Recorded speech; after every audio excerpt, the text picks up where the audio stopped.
सारे प्लेटफॉर्म एक होने की कोशिश करें। अगर एक नहीं होंगे तो हमारी आवाज ही नहीं, बटेंगे तो कटेंगे। जो आपने कहा मैं उसके हक में बोल रहा हूं, बट क्यों रहे हैं? हिंदू मुस्लिम के नाम पर नहीं, संविधान के नाम से इकट्ठा होने की कोशिश करिए। किसी धर्म के नाम से कोशिश मत करिए, वो नहीं चलेगा। किसी पार्टी के नाम से नहीं चलेगा। मेरा भी कोई पास्ट हो सकता है, आपका भी कोई पास्ट हो सकता है कि भारत का संविधान खतरे में है, उसके लिए समाज को इकट्ठा करना है तो एक आंदोलन बन जाएगा। वहां अलग अलग बोलने की जरूरत नहीं है, किसी एक को तुष्टीकरण करने की बात नहीं है। संविधान की बात आएगी तो हिंदू मुस्लिम सिख ईसाई के साथ आएगी, वही हमारा गोल होना चाहिए। वो किसी पार्टी का हो, किसी मजहब का हो, उससे लेना देना क्या। मुझे याद आता है आपको देख के, यहाँ एक आंदोलन शुरू हुआ जंतर मंतर से, और कितना बड़ा इतिहास बन गया। वो इतिहास दोबारा बनाने की जरूरत है ना।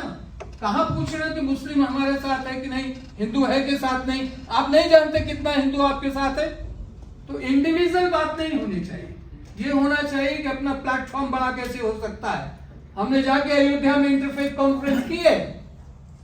अब हम किसी सरकार की आलोचना करें, ये नहीं करते। हम तो अपना काम करते हैं कि हमें इंटरफेथ को मानने वाले लोगों को सबसे ज्यादा आगे झंडा उठाना ही पड़ेगा, उसके बिना बात बनेगी नहीं। अगर इतना हिंदू एक जगह इकट्ठा है और वो धर्मगुरु हैं, तो आप भी कोशिश करिए कि एक भगवा वाला ना हो, 1000 भगवा वाले आपके साथ खड़े हो। कौन रोक रहा है? उसके लिए तो प्रयास करना पड़ेगा। जिस तरह से आपने आंदोलन किया, मैं सलाम कर रहा हूं कि ऐसा आंदोलन जब शुरू होता है तो रुकता नहीं है, वो आंदोलन जनक आंदोलन हो जाता है। मैं इसलिए आया हूं और मेरी टीम के भी लोग आए हैं, पारसी धर्म से आए हैं, जैन धर्म से आए हैं, क्रिश्चियन से आए हैं, जो 2006 से हम लोग संघर्ष कर रहे हैं। तो आप ये सोचिए, मुझे नहीं लगता कि इतने पुराने कोई मेरे साथ थॉमस साहब जरूर हैं जो इंटरफेथ पर काम कर रहे हैं। जहां कोई मरता है, आप देखिए जब आपका यूपी में मुजफ्फरनगर पे दंगे, हम लोग गए, कौन गया?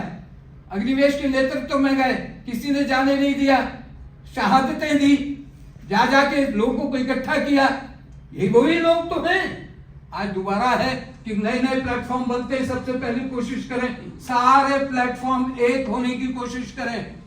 अगर एक नहीं होंगे तो हमारी आवाज ही नहीं, बटेंगे तो कटेंगे। जो आपने कहा मैं उसके हक में बोल रहा हूं, बट क्यों रहे हैं? हिंदू मुस्लिम के नाम पर नहीं, संविधान के नाम से इकट्ठा होने की कोशिश करिए। किसी धर्म के नाम से कोशिश मत करिए, वो नहीं चलेगा। किसी पार्टी के नाम से नहीं चलेगा। मेरा भी कोई पास्ट हो सकता है, आपका भी कोई पास्ट हो सकता है। बहुत लोग ऐसे हैं जो मैं आज साधु के रूप में 20 बरस से हूं, नहीं जानते, मगर कहीं ना कहीं पार्टियों से संबंध रहा है। मगर आज वो बात नहीं है। अगर वो बात करोगे तो इकट्ठे नहीं हो पाएगा। ऐसी सरकार है जो आपसे चतुर है, आपसे सुजान है। आप उसका मुकाबला करेंगे तो बुद्धि और विवेक के साथ करेंगे। अगर बुद्धि और विवेक नहीं होगा तो ये देश नहीं बचेगा। हमारा दर्द देश के लिए होना चाहिए, मेरी कौम के लिए नहीं होना चाहिए, क्योंकि ये कौम तो सबकी है। लड़ने वाला बहादुर शाह जफर थे, जिसके साथ हिंदू मुस्लिम सब खड़े थे। वो यहाँ का राजा था, उसके साथ सब खड़े हो गए थे। आजादी का आंदोलन भले ही फेल हो गया हो। आजादी के आंदोलन में जब भी आंदोलन होता है, सबका योगदान नहीं होता है, संख्या की बात है। यहाँ संख्या के नाम से जो है सरकारें चलती हैं, मिली जुली सरकारें भी चलती हैं। तो मेरा ये कहना है, जो भी हम बोल रहे हैं, सबसे पहले तो आपका स्वागत हम करते हैं कि आपने हम लोगों को बुलाया।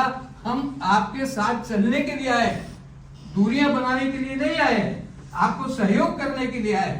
और मुझे लगता है कि समय की पुकार है कि जो इंटरफेथ पे काम कर रहा है वह इकट्ठा होना पड़ेगा, चाहे वो हिंदू हो, मुस्लिम हो, सिख हो, ईसाई हो। अपनी बात ना कहे, एक ऐसा प्लेटफॉर्म बना के खड़ा कर दे कि हम अपने संविधान की बात करें, किसी ना व्यक्ति की बात करें, न किसी के धर्म की बात करें, और ना अपने पुराने चिट्ठों की बात करें। हम कहें कि भारत का संविधान खतरे में है, उसके लिए समाज को इकट्ठा करना है तो एक आंदोलन बन जाएगा। वहां अलग अलग बोलने की जरूरत नहीं है, किसी एक को तुष्टीकरण करने की बात नहीं है। संविधान की बात आएगी तो हिंदू मुस्लिम सिख ईसाई के साथ आएगी, वही हमारा गोल होना चाहिए कि हम उस गोल पे चले कि हम अब संविधान को बचाने के लिए हम इकट्ठा हुए हैं। साधु संत कितने चाहिए आपको? बहुत लोग खड़े हैं, आप एक बार दावत दीजिए, बताइए और ऐसा ही आंदोलन खड़ा कीजिए। मैं इसलिए उनकी तारीफ नहीं कर रहा कि मैं उनको देख रहा हूं, इसलिए उनकी तारीफ कर रहा हूं, बल्कि ये बता रहा हूं कि चंद समय पहले इस देश में एक नई आवाज उठी और वो कारण बनी और परिवर्तन आया। अगर आप और हम सब परिवर्तन चाह रहे हैं हृदय से, तो अकेले लड़ना नहीं होगा, हम सबको मिलकर लड़ना होगा। मेरी आपसे आशा है, गुजारिश है अध्यक्ष जी की बात से, आप इन बातों पर ही अपने वचन रखें तो ज्यादा अच्छा होगा। टाइम कम होगा, हम कोई नीति निर्धारित करें, हम सबको आप काम दीजिए, क्योंकि ब्यूरोक्रेट्स आज पहली बार आए हैं और भी बहुत सारे लोग हैं जो आपके साथ जुड़ना चाहते हैं। इतनी संख्या है, उन सबको इकट्ठा करना पड़ेगा, उसमें हम आपका सहयोग करेंगे। कंधे के साथ कंधा मिला के आपके साथ आए हैं, इसी बात को लेके आए हैं कि आपके साथ हमको चलना। बहुत बहुत धन्यवाद।